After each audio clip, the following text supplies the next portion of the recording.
All right, you guys like pictures? It's October the 23rd, the year 2016. I want to do some pictures, show you guys some faces, tell you guys a story. I wouldn't be surprised if somebody makes a movie about the Schaeffer Cox story at some point in time. I tell you, it's what tangled webs we weave. I want to start off with these three guys, and then I want to jump to a collage that I put together. On your left, you'll see a man by the name of Nick Marsh. He loved going after the so-called bad guys, but when the Judge Emmett Sullivan appointed a special prosecutor to look into his prosecutorial misconduct, Nick Marsh went down to his basement, slit his wrist, realized that he couldn't even kill himself right when he slit his wrist, so he took a lamp cord and hung himself, and he committed suicide. Now, I don't wish that upon anybody, but the Bible talks about that the evildoers will turn on themselves when the day of judgment comes. In the middle is a lady by the name of Brenda Morris. She is responsible for going after Senator Ted Stevens, causing him to lose his re-election. Senator Ted Stevens was the longest running Republican senator in United States history. And she is an evil lady, incredibly evil lady, and she paired up with the man on the right by the name of Joseph Bottini. And both of them are still practicing law today, as far as I know, and they haven't been punished for their evil deeds. And when the wrath of God Almighty comes down, these two individuals are the Lon Huriuchi of Schaeffer Cox. Lon Huriuchi shot Randy Weaver's wife, Vicki Weaver, in the head. Lon Huriuchi shot Randy Weaver's son. I think he was 14 years old, if I'm not mistaken. And Lon Huriuchi used to be... his picture used to be on a milk carton in Texas, wanted dead or alive. And did he get demoted for shooting Vicki Weaver in the head and murdering her? No, they promoted him, and they moved him over to Waco, and they let him kill some more people over in Waco.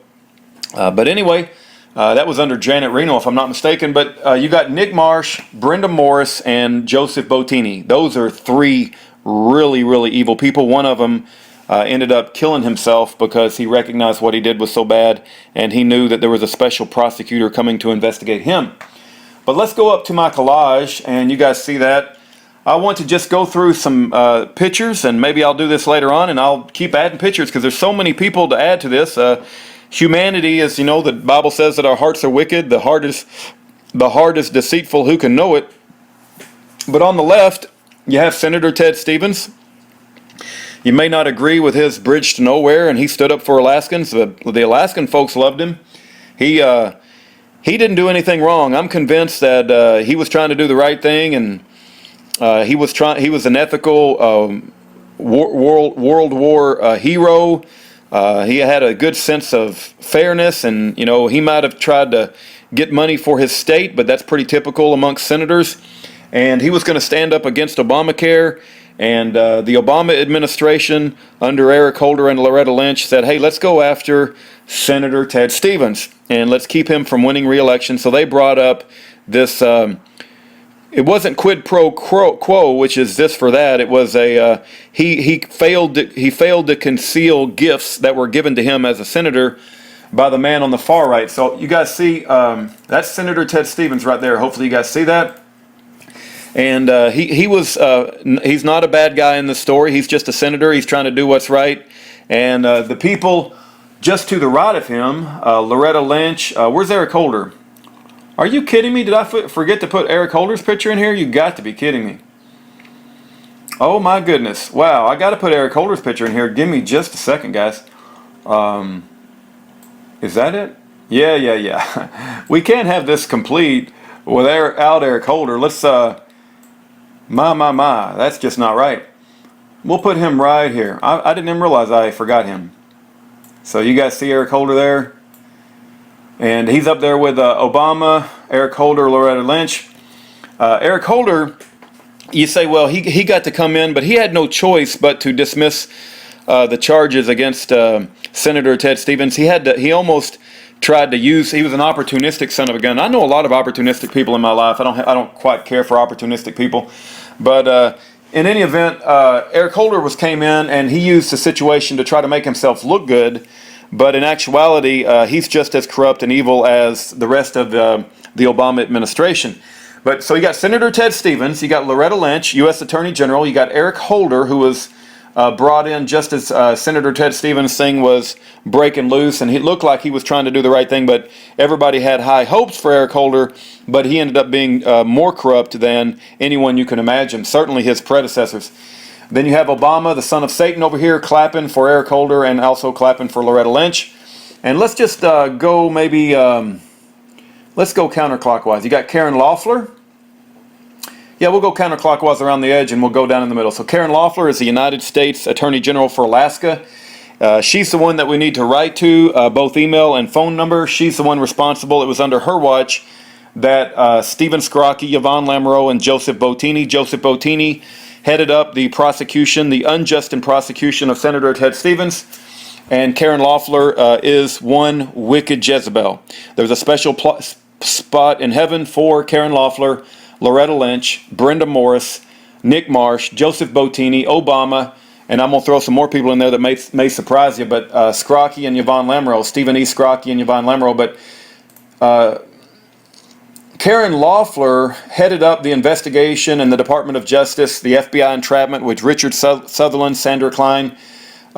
Richard Sutherland was Bill Fulton's handler. Sandra Klein was Gerald J.R. Olson. I just got that backwards. Richard Sutherland was Gerald J.R. Olson's handler, and Sandra Klein was Bill Fulton's handler. There's there's rumor of a sexual twist or a tryst between Bill Fulton and Sandra Klein. But anyway, what tangled webs we weave. You got underneath Senator Ted Stevens, you have Karen Loeffler. To the left of Karen Loeffler on the bottom, you have Yvonne Lamoureux. And she's a wicked Jezebel, ambitious, wants to improve her career, and she doesn't mind putting innocent men like Schaeffer Cox in prison to further her career. I think there's a special place in hell for Yvonne Lamoureux. And then on the right you have Stephen Scrocchi. He's a liar. He likes to manipulate evidence, withhold evidence, and use known perjured testimony, and he's guilty of prosecutorial misconduct. To the right of him you have Hell's Angel drug runner, who is a paid government informant. He was not only using drugs, running drugs, but he set up Schaeffer Cox, and he recorded hundreds of hours of audio recordings. He is just an absolute. All of this, like when the Bible says the heart is wicked, it's like that is so true. Right above Gerald J.R. Olson, you have Bill Fulton. Bill Fulton is going to write a book. He thinks he's some big patriot. He thinks he's some big, 007 James Bond spy kind of guy. He's just wicked, evil, full of pride, fat, rude drunkard is the way that Mike Anderson describes him. Going on to the left, you have Sidney Powell. She wrote a book called License to Lie, Exposing Corruption in the Department of Justice. It's a very good book. At the end of the book, she says, I've lost all my faith in our judicial system. I've put my whole life's effort into our Department of Justice and to being an attorney, and I've lost all my faith. I'm like, really? It took you your whole life to figure that out? The next person to her is another lawyer by the name of Rob Carey. He wrote a book called Not Guilty, The Unjust Prosecution of Senator Ted Stevens. And he documents how evil Brenda Morris is, Joseph Bottini, and how evil the entire system was as it came against Senator Ted Stevens. And he basically made the point that if it can happen to Senator Ted Stevens, it can happen to anybody. And he just comes right out and says, if you don't have a lot of money to hire a fancy legal firm, you probably have a snowball's chance in hell of being successful in our wicked judicial system. To the right of Rob Carey, you'll see a young girl. I think she was 15 or 16 years old. Her name is Bambi Tyree. You can look up Bambi Tyree, Bill Allen. You'll see tons of articles about her. Bill Allen is this accused pedophile at the top here. He was never. What Brenda Morris and Joseph Bottini and Nick Marsh did is they basically gave Bill Allen a pass and said, we will not prosecute you for being a pedophile at the Ocean View house. I think with a guy by the name of Joseph. Joseph would set up these underage girls to have sex with these powerful men. Bill Allen was, I believe, one of them. I have to be careful because he was only accused of it, and I have to use the word alleged and accused, but I think everybody knows what's going on. But this old man, very successful, multimillionaire, ran Vico oil business. he went over to the Ocean View house, and I guess he did the dirty deed with Bambi Tyree, who was 15 or 16 at the time, bought her a Volkswagen Bug, what I understand. And this is Bill Allen's son. This is Mark Allen. He is a Kentucky Derby winner, owner of a horse by the name of Mine That Bird. So you have Bill Allen up here, who's a accused pedophile. He's accused of having sex with this underage girl down here, 15 or 16-year-old Bambi Tyree. Then you have these three individuals over here. Let me go down here. It's a better picture. This girl right here, Brenda Morris, evil, wicked Department of Justice. She's now moved into the private sector, making a ton of money, I'm sure. And you have Joseph Bottini, who's still a prosecutor, attorney general, I believe. And this guy over here, Nick Marsh, killed himself, slit his wrist and hung himself. But Brenda Morris decides that it's more important to go after Senator Ted Stevens than it is to go after a pedophile. So she gives a pass to Bill Allen. So let me go back to Bill Allen. She gives a pass to this guy and says, if you'll turn on Senator Ted Stevens, which is over here, and basically say that he accepted bribes or he accepted gifts from you, that we will give you a pass on your pedophilia, and you can go ahead and continue to rape and have sex with underage girls as long as you give us Senator Ted Stevens. So because Bill Allen was facing the loss of his multi-million-dollar, $300 million in businesses, and he was facing having his own children being indicted, and his children are owners of the Kentucky Derby winner, I already mentioned it, the horse Mine That Bird. Bill Allen said, I'll do anything to protect myself. My heart is wicked. I'll turn in my best friend. They were, friends at the time, and he said, I'll tell you that Senator Ted Stevens accepted a home renovation in excess of $160,000. I think it was $220,000. So what he told Brenda Morris was, hey, Senator Ted Stevens accepted a home renovation from me for an Alaskan cabin, and it was worth $220,000, but Bill Allen only paid $160,000, therefore he got $60,000 in gifts. And that's absolutely not true. Matter of fact, when people assessed the value of the home renovations that were done to the cabin, it was much less than $160,000 or $180,000. So in any event, Bill Allen is a liar, an accused pedophile, and he did everything he could to protect himself, and he set up this man over here, Senator Ted Stevens. And he did that to protect himself and his family from indictment, and that's how that story goes. Now, this man right here, right underneath the pedophile, his name is Mike Anderson. He's a good friend of Schaeffer Cox. They tried to get, they being the Steve Scrocky and Brenda Morris, and I'm sorry, Joseph Bottini. I'm getting my prosecution mixed up. The Schaeffer Cox prosecution was Joseph W. Bottini and Stephen Scrocky and Yvonne Lamoureux. They tried to get Mike Anderson to turn on Schaeffer Cox, and they were threatening Mike Anderson with years in prison. They put him in a cell naked, made him do the bend over, spread your butt cheeks, and dehumanized him and demoralized him and threatened him with jail time. But you know what? Even though Mike Anderson threatened to kill himself, or did try to kill himself unsuccessfully, he never turned on Schaeffer Cox. Not because he didn't want to, because there wasn't anything to turn on. There wasn't anything to tell. And so Mike Anderson remained true, and he didn't even make stuff up. A lot of people just make stuff up and make up lies, but Mike Anderson is a true friend to Schaeffer Cox, and praise God for people like Mike Anderson. The person to the left of Mike Anderson is a man by the name of Norm Olson. He's a known militia leader all over America, and he's the one who said that they came up with a 241 plan in the Freeman, Montana standoff, and Gerald J.R. Olson picked up that terminology 241 from Norm Olson. Gerald J.R. Olson is a Hells Angel drug runner who set up Schaeffer Cox and was wanted to be paid $300,000 to do it.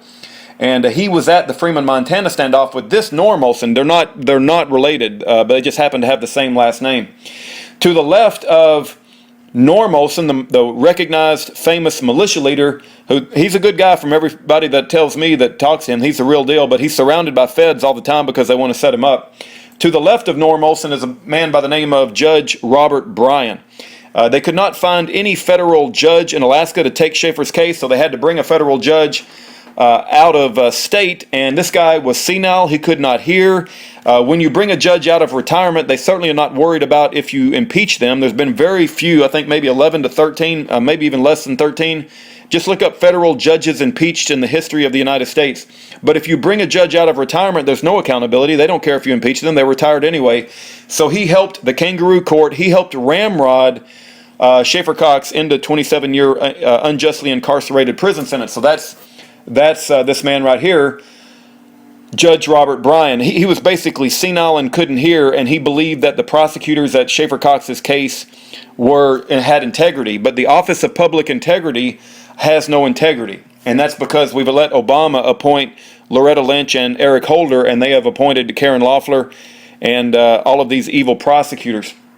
Right above Judge Robert Bryan is a African-American judge, Judge Emmett Sullivan, and he was the judge at Senator Ted Stevens' case.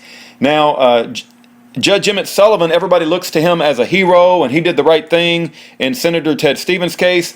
I would say he's a sellout piece of crap, and there's a special place in hell for him because he'll help out a man like Senator Ted Stevens, who's a powerful man. Ultimately, Senator Ted Stevens, I believe, was in a mysterious plane crash, and I haven't investigated it closely, but it wouldn't surprise me if they killed Senator Ted Stevens.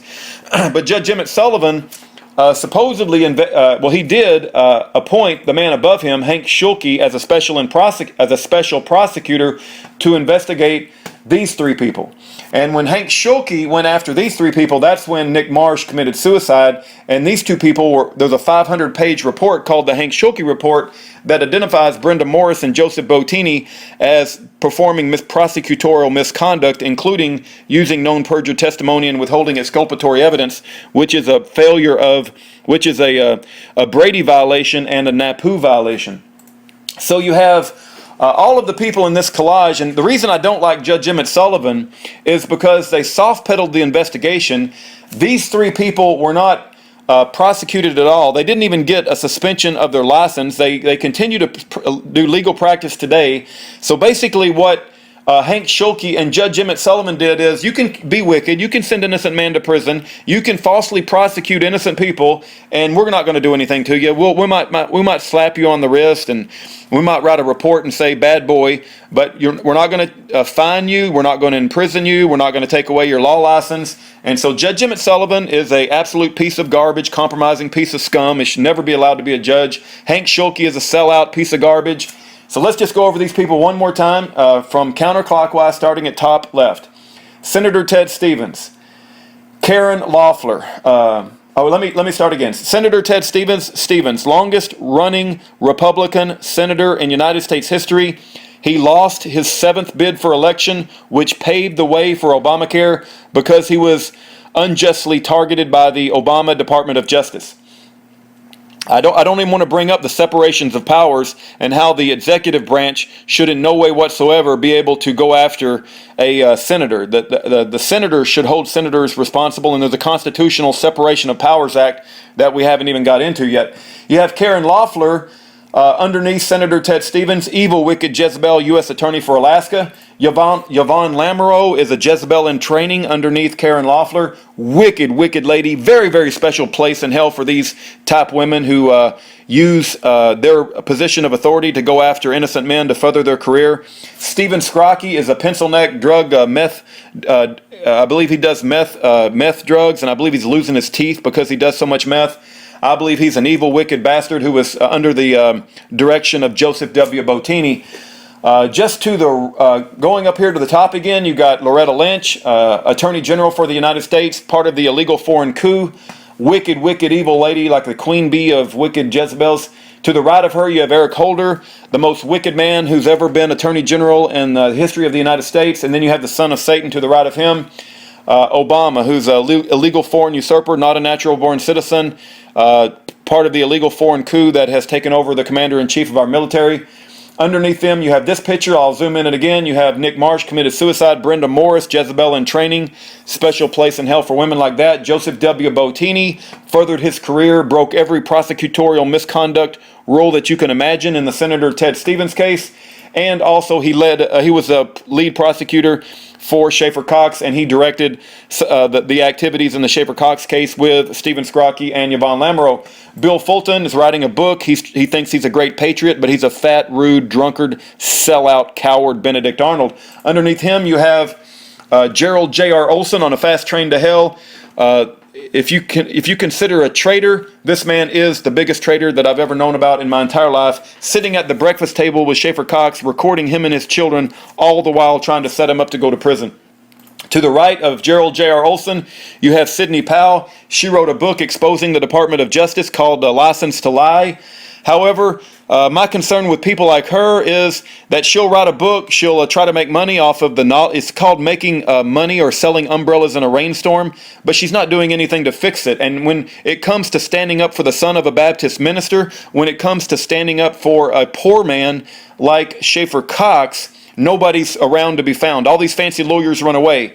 Sidney Powell represented the Fortune 500 companies. She represented executives and vice presidents and directors, but nobody stands up for Schaeffer Cox because he doesn't have any money. And that Sidney Powell, while she wrote a good book, while she thinks she's doing a good thing, she ignores the poor and the disenfranchised, and she allows them to go to prison for 26 years while she's out giving speaking engagements and making money off her book, and she ignores Schaeffer Cox. To the right of Sidney Powell is her male counterpart. He also wrote a book off of the entire situation. His name is Rob Carey. He was an attorney for Senator Ted Stevens, and he ignores Schaeffer Cox. Although I need to reach out to him and get him on the record so that I know that he knows about Schaeffer Cox, but I've never heard him even mention the name. It's possible that he doesn't know the name Schaeffer Cox. I would say it's our responsibility and duty to call up Rob Carey and make sure he knows the name Schaeffer Cox. To the right of Schaeffer Cox, you have a young woman. At the time this picture was taken, I think she was 15 or 16 years old. She's was abused by pedophiles and powerful men all around her, and she is a victim of just powerful men who want to find underage girls and have sex with them. So we need to pray for Bambi Tyree. I have no idea the status of her today. Although if you look up on your favorite search engine, Bambi Tyree Bill Allen, there's pictures of her as a grown woman, and what she's doing today, I just haven't had time to investigate. To the right of Bambi Tyree is Mark Allen. He's the owner of Kentucky Derby winner horse Mind That Bird. He's the son of Bill Allen, the accused pedophile up here, and we'll get to him. So then you have Mike Anderson, good friend of Schaeffer Cox, threatened with prison time. He was an unindicted co-conspirator, and while he might have testified, the testimony did not hurt Schaeffer Cox, and Schaeffer Cox considers Mike Anderson a friend. To the left of Mike Anderson, you have Norm Olson, a famous militia leader. He was in the Freeman, Montana standoff along with this man, Gerald J.R. Olson, and that's where the 2-for-1 terminology came from, and Norm Olson testified to that in the U.S. Observer article. And then to the left of Norm Olson, you have Judge Robert Bryan, a federal judge they brought out of retirement. He was senile and he couldn't hear, and he depended upon the prosecution, which is a bad mistake because the prosecution had no integrity. To the above Judge Robert Bryan is Judge Emmett Sullivan. He was the judge in Senator Ted Stevens' case. He thinks he's a good guy, but he didn't go far enough. Hank Schulke is a soft-pedaled. He soft-pedaled the 500-page report, and nobody actually got penalized. Nobody actually got disciplined. And Hank Schulke was brought into town to make the bad guys be held accountable, but nobody was held accountable. So Hank Schulke, you can go to hell. I don't have any respect for you whatsoever. And to the right of him, over here on the far top right, is Bill Allen. He was accused of having sex with this underage girl, Bambi Tyree, and in order to not be prosecuted himself and to lose his position as a $300 million owner of a fancy oil company, he decided to turn on his friend Ted Stevens and report that Ted Stevens was receiving gifts, which is a concealment of receiving gifts that Senator Ted Stevens, that's why they went after him and caused him to lose re-election. And if he had won re-election, who knows, we might not have had Obamacare in this country. So that's all the people. There's lots more people. And like I said, you can make a movie out of this, but that's the players, and that's just the beginning.